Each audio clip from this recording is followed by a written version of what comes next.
I'll give you first a rundown of briefly our understanding of the Pahalgam incident. If you see that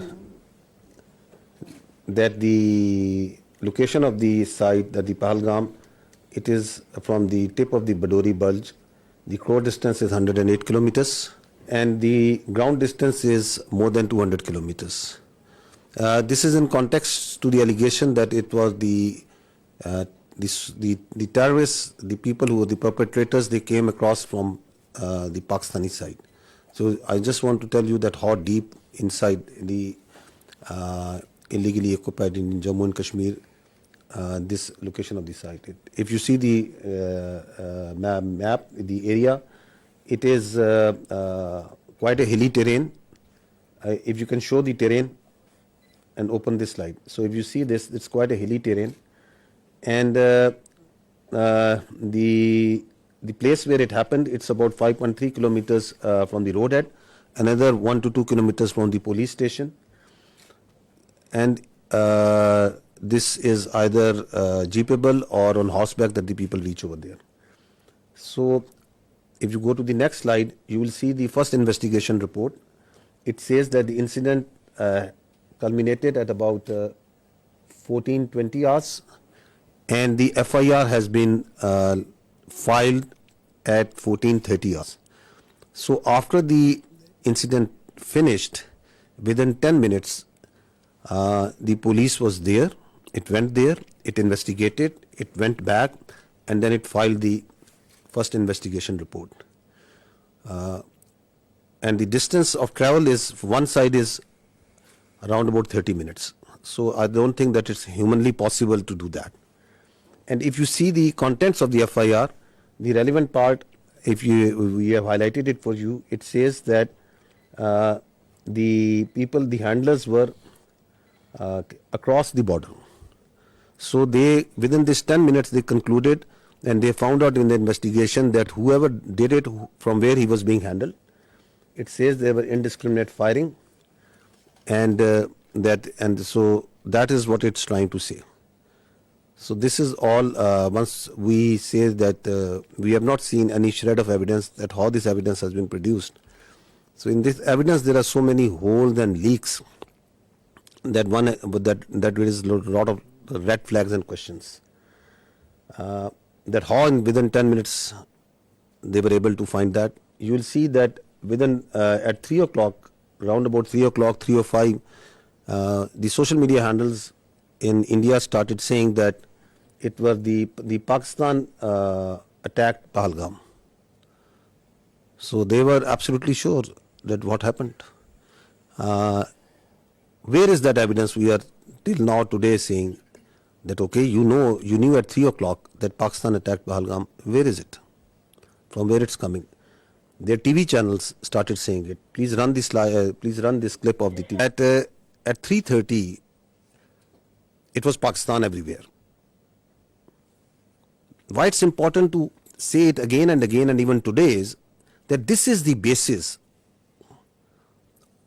the very flimsy basis, the very concocted basis on which today we are seeing the military situation that is going on right now, on the basis of which the innocent children, women, elderly and civilians are being killed.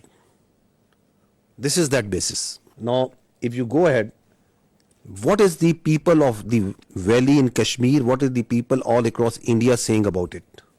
What was they saying and what are they still saying of that incident, of those accusations, on the basis of which we are sitting over here, and from the night of the 6th, 7th May, you are seeing this blatant aggression that has taken place from India. What is the reality of that? Please run the first clip. Why it's important that we recall this? It's because of these questions, these very valid questions, this criticism that is coming from inside India, to divert attention from that, because they don't have any answers to this. What they do? They attack Pakistan. So that the whole attention of the domestic public, all this criticism is diverted to something else. And as we will see, as you must have seen, that before doing that, they gag the complete media.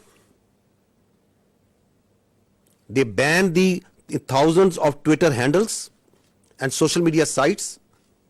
They ban all sort of digital media that is operating inside Pakistan, so that their public only listens to what they are telling them. You don't have any answers to why it happened, how it happened, who did it. You don't have any evidence. So what you do, you open up the military front. Is it the first time that India is doing this? That creating or using a terror incident for political purpose, for domestic political objectives? No, there is a history to it. Let's recall this incident that happened in 2000, quarter of a century ago, in Chatti Singhpura. Listen to the general officer commanding there at that time. Listen to a general of the Indian Army telling you the truth of that incident. So once we question what they are saying now, there is a history to it of killing innocent people for their political objectives, pinning blame on Pakistan, covering it up by further killing innocent Kashmiris and Muslims and posing them as terrorists. Go to the next slide and listen to the truth of Pulwama by the governor of Kashmir at that time, the Indian Kashmir at that time. So what's happening now? Is it something different? It's the same playbook. That is why we say that this drama of this mantra of cross-border terrorism from Pakistan, of these jihadi organizations supported by Pakistan, this concocted allegations, and then basis of that, you start going into military posturing and military action. This must stop now. And that is why the government of Pakistan very rightly said that if you have any evidence, put it front to an independent, neutral commission and let them examine it. Nobody gives you the authority to become the judge, jury and executioner. And that's what exactly India is doing right now. What Indians started doing, because this has also a linkage of that hubristic, that aggressive mindset that you see right now at play in Indo-Pakistan, in South Asia and in the world right now by the India.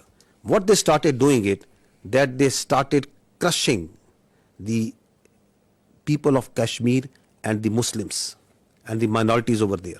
This is, just listen to the Kashmiris, what is happening to them.